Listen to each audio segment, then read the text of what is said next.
slowly but surely just adding more plants.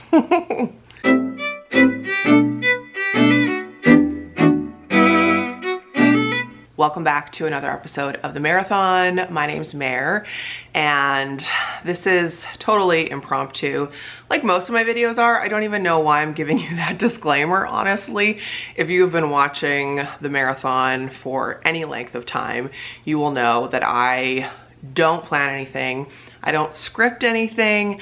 I never have. Even when I was on the radio, I would never script anything. I would just write like 1 or 2 bullet points that I wanted to hit, or when I do a keynote or a masterclass or any kind of public speaking, it's just, I kind of let it flow out of me.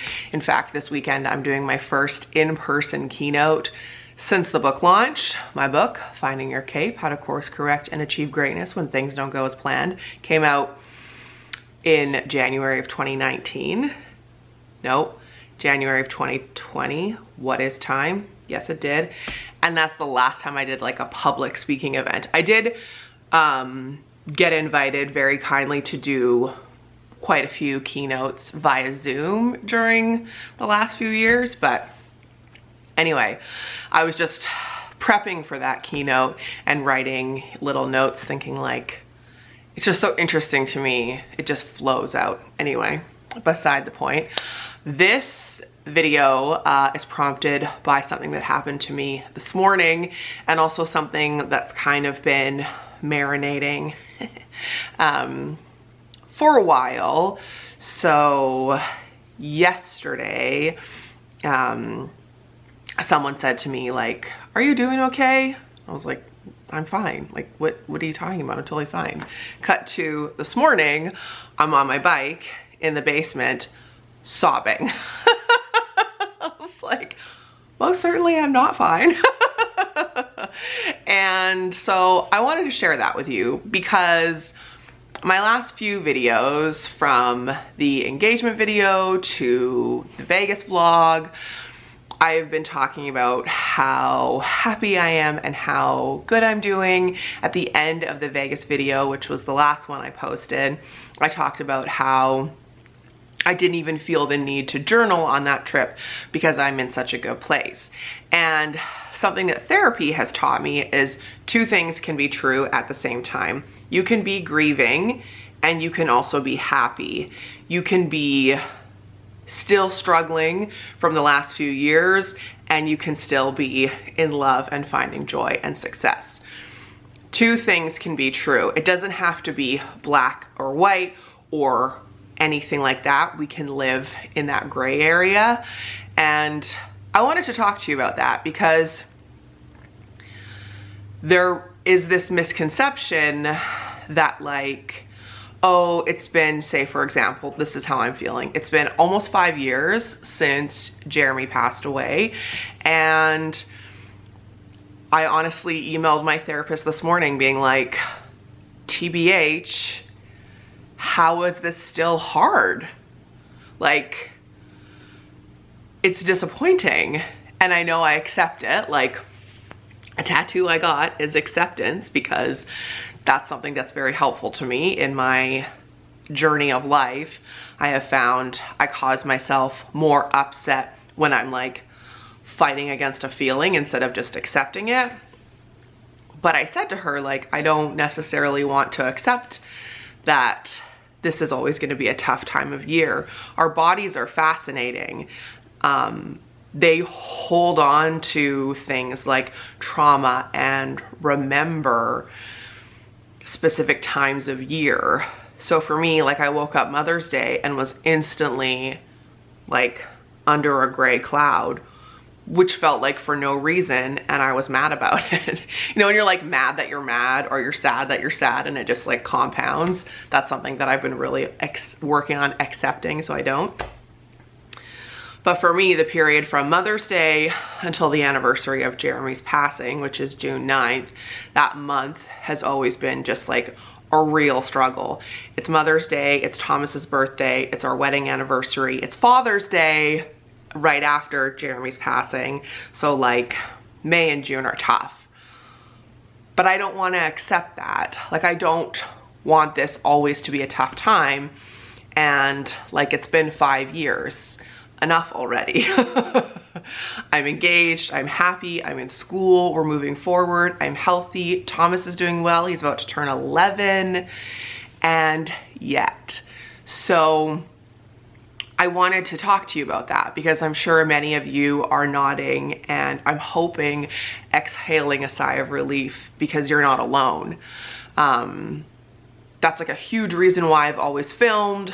I feel like in sharing my vulnerabilities, so many of you have shared that you feel less alone, and then by you doing the same to me, it helps me as well. So whether it's like you've lost someone, and devastatingly so many of us have in the last few years, or you got divorced, which so many people did, or you lost your job, or whatever's happening, I just want you to know that you're not alone.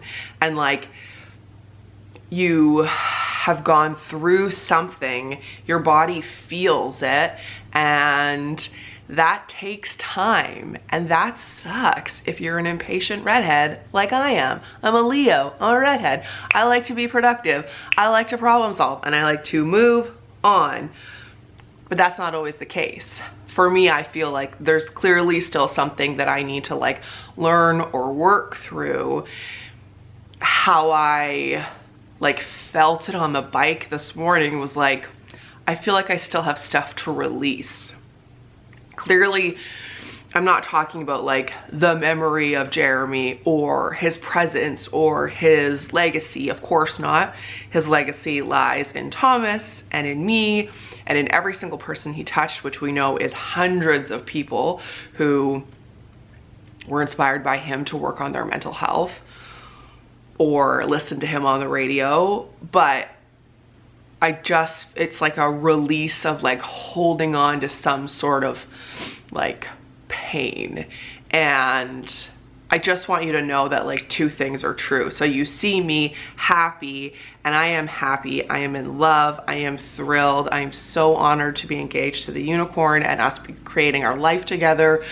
We have so many like year plans, 5-year plans, 10-year plans, like creating a life of love together. And I'm so proud of the work I have done personally to come to this point. And I'm so proud of Thomas and what he has done to work through the last 5 years of his life. And I'm so proud of him. He's about to graduate elementary school, which I'm pretty sure I'm just gonna like cry constantly with that thought. Not because I don't want him to move forward or I have any like worry about, sorry, someone's mowing the lawn now. We're just gonna keep going. This is just life. Two things are equal. But I just feel so much gratitude to his school for like holding us for the last 5 years. Thomas was in kindergarten when his dad died, and they've just like held us, that school community. Whew.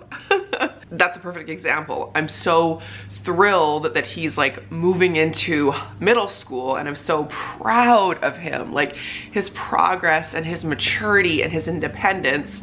But also, it's okay to be sad, you know? So whatever you're feeling, that's valid. And if you're feeling like me, like, oh, you know, I wish I wasn't feeling this way, I encourage you to sit and like think about it and feel it and maybe question it and look at what we're still supposed to learn or release or work on. And I think that this is very timely because I'm filming this in May of 2022. So we are like over 2 years since the beginning of the world shutting down.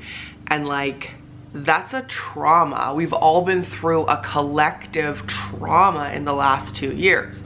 So it's okay to be like, oh, the world's like going back to normal or things are moving on, but I'm still upset or I'm still struggling.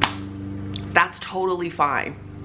You can be excited to travel and you can still feel apprehension. You can want, like, it's also sometimes hard because you can't really articulate how you're feeling or understand what's going on. So I'm just gonna wrap this video up here and say, like myself, I encourage you to journal about it, talk to your therapist about it, talk to your friends and family about it. I'm so grateful to that person who yesterday saw me before I even saw myself and said like, are you doing okay? And like, for the most part, I'm doing great. I'd prefer if they weren't mowing at this exact moment. But like, yeah, I'm thrilled to be in school. I'm proud of Thomas. I'm in love, and still grief, as I say in Finding Your Cape, is a real bitch. They does not care what's going on. Does not wait for anybody. So that's my update for you. I hope it makes you feel less alone. There's also no guide to grief, which is the title of the very first video I posted after becoming a widow. There is no guide to it. There is no timeline, and I'm thinking of you. Remember, you can do anything for 10 minutes. We're all in this together, and I will see you in my next video. Take care. Bye.